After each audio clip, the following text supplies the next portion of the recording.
This is the second video for section 5.6 out of the OpenStax Calculus book, volume 2. This is the root test, which is one of the tests for convergence or divergence of an infinite series. The root test is not used nearly as often as the ratio test, but when you need the root test, you really need the root test, and not many other tests will work. The root test and ratio test are generally covered together because their conclusions are identical. If you look at the blue box in the center of the screen, you'll see that for a series where the summand is based on the sequence a sub n, we again will define rho, the Greek letter r, to be the limit as n approaches infinity. But instead of the ratio of the n plus first term to the nth term, as in the ratio test, we'll take the nth root of the absolute value of the nth term only. The absolute values are needed only when the sequence a sub n has some alternating terms in it. In other words, it has a mixture of positive and negative terms. If the sequence a sub n consists strictly of positive terms, then the absolute values can be dropped without any problem. Notice that the conclusions are identical to the ratio test. If the value of rho is 0 or less than 1, then the infinite series converges absolutely. If rho is greater than 1 or equal to positive infinity, then the series definitely diverges. If the value of rho is equal to 1, then the root test failed to work and was inconclusive. You will have to use a different test in this case in order to determine whether or not the series converges or diverges. Let's take a look at a couple of quick examples on how to use the root test. The first example is a pretty straightforward one, which looks like the ratio of two polynomials, two lines, being raised to the nth power.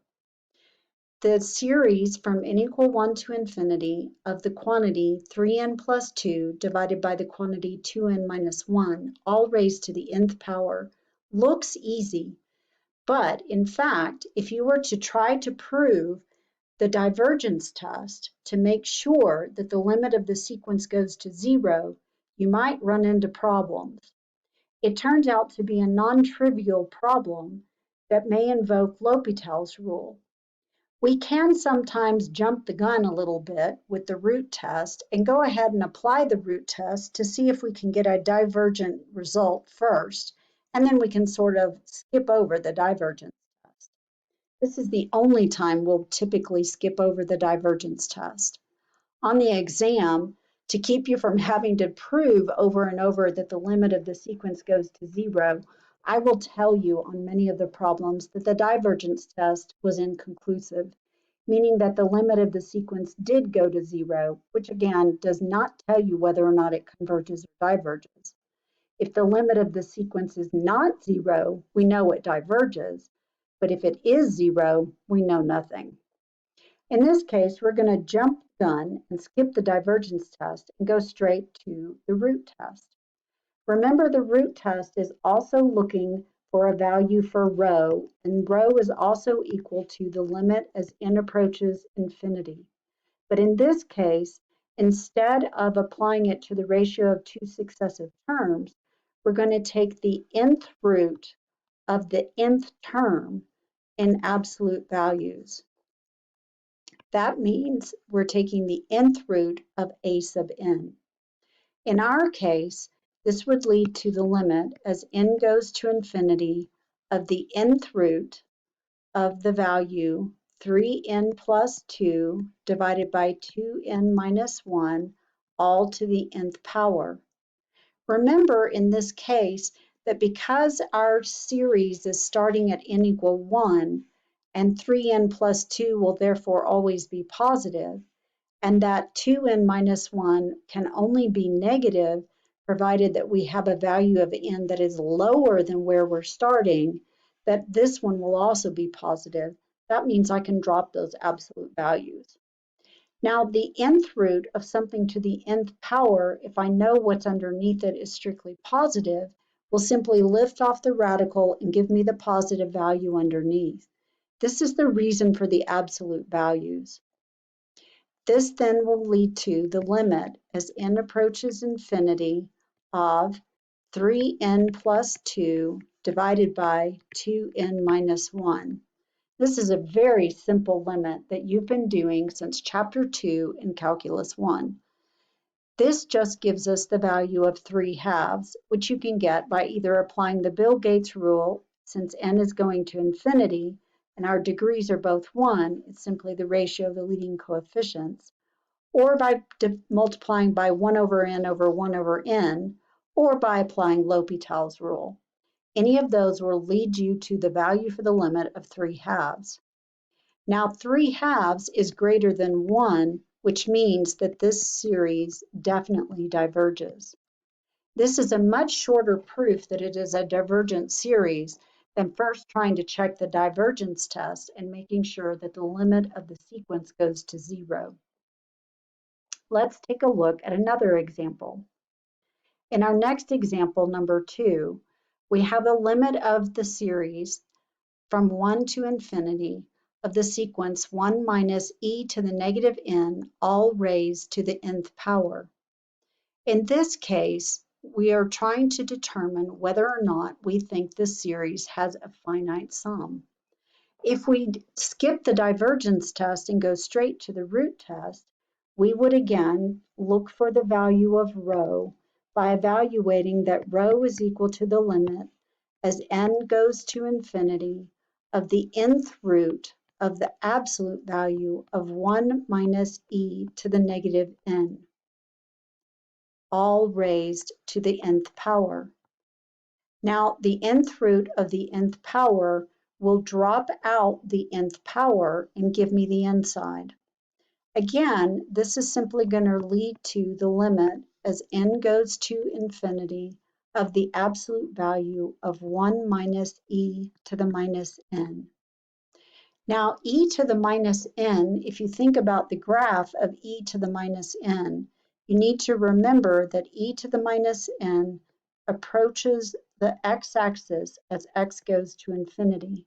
At some point, this value is going to definitely be below 1, so at some point it will be positive in between there. We could determine exactly what that value is by setting them equal to each other and solving. In this case, however, what do we end up with when we have this limit? It helps to go ahead and rewrite this without the negative exponent. If I were to rewrite this without the negative exponent, I would have the limit as n goes to infinity of the absolute value of 1 minus 1 over e to the n. I know that I can pull the limit inside, and when I evaluate the limit of 1, I know that that is still going to be 1. However, e to the n is going to go to infinity because n is going to infinity. But 1 divided by infinity is going to go to, you got it, 0. That means this value gives me a 1. What does that tell me about the original series? If we remember the rules for the ratio test, it tells me nothing. This means that my result was inconclusive. This test did not work. It failed. I don't know whether or not it's a convergent or divergent series.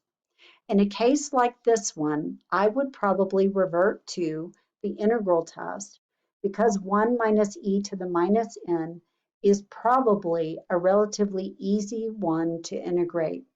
However, I would need to be sure to find the value where it is definitely positive so that I'm not trying to integrate over a negative region. Let's take a look at one more example.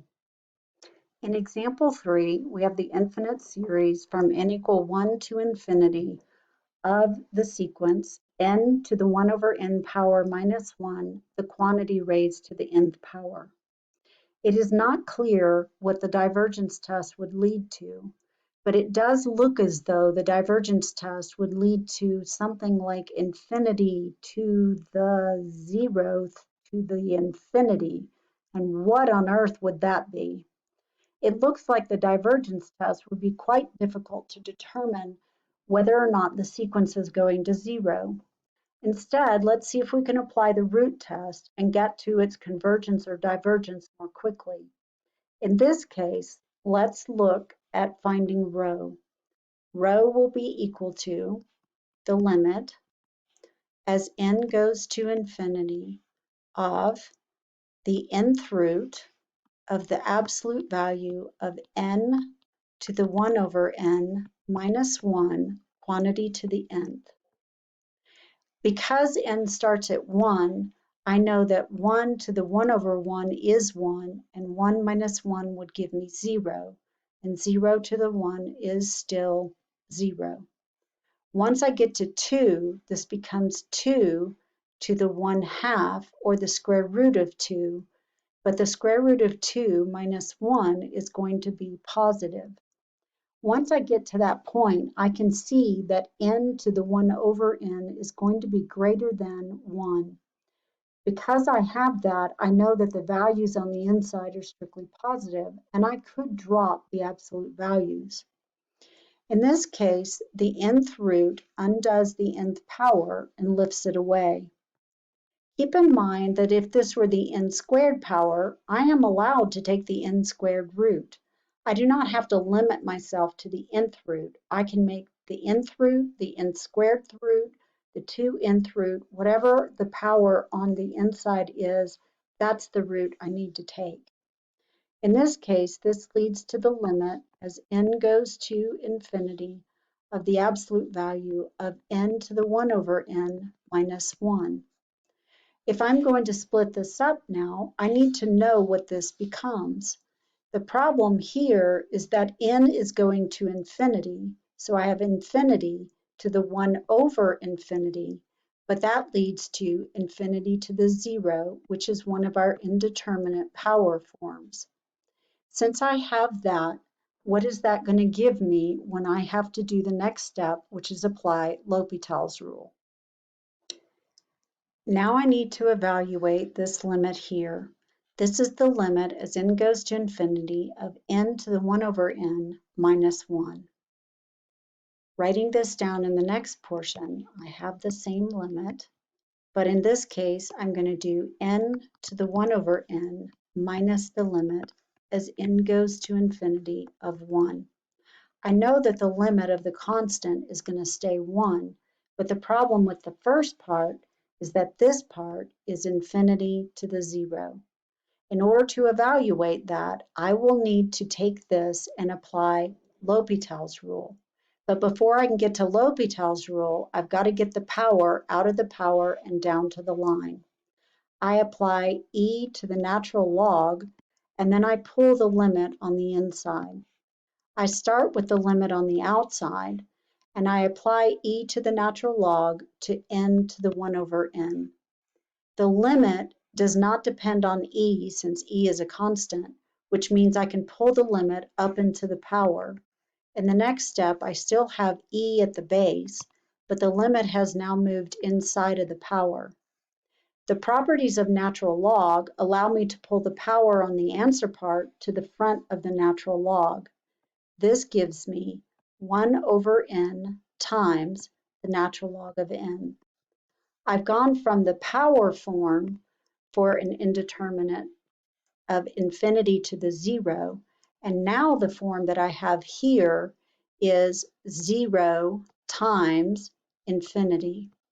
The natural log of infinity, if you think about the graph of natural log, it goes up towards infinity forever.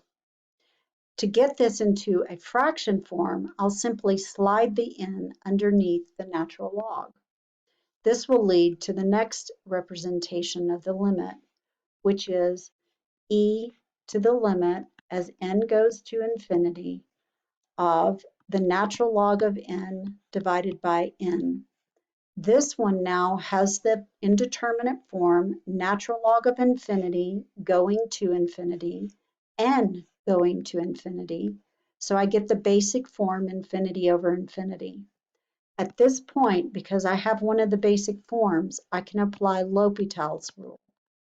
I indicate that with L' above the equals, And now I take the derivative of the numerator and denominator separately. The derivative of natural log of n will be 1 over n. The limit just follows along until I'm ready to take the limit again. The derivative of n is simply 1. When I plug in infinity this time, I get 1 over infinity, which goes to 0. This leads to e to the 0th power, which of course is the number 1. However, don't forget that up above, I also had this part involved. This part gives me 1 minus 1, which leads to the value of 0. So the overall limit gives me the result of 1 minus 1, which is 0. Since 0 is less than 1, I can conclude that the original series must converge and have a finite sum. This concludes the video on the root test from section 5.6 out of the OpenStax Calculus book, volume 2.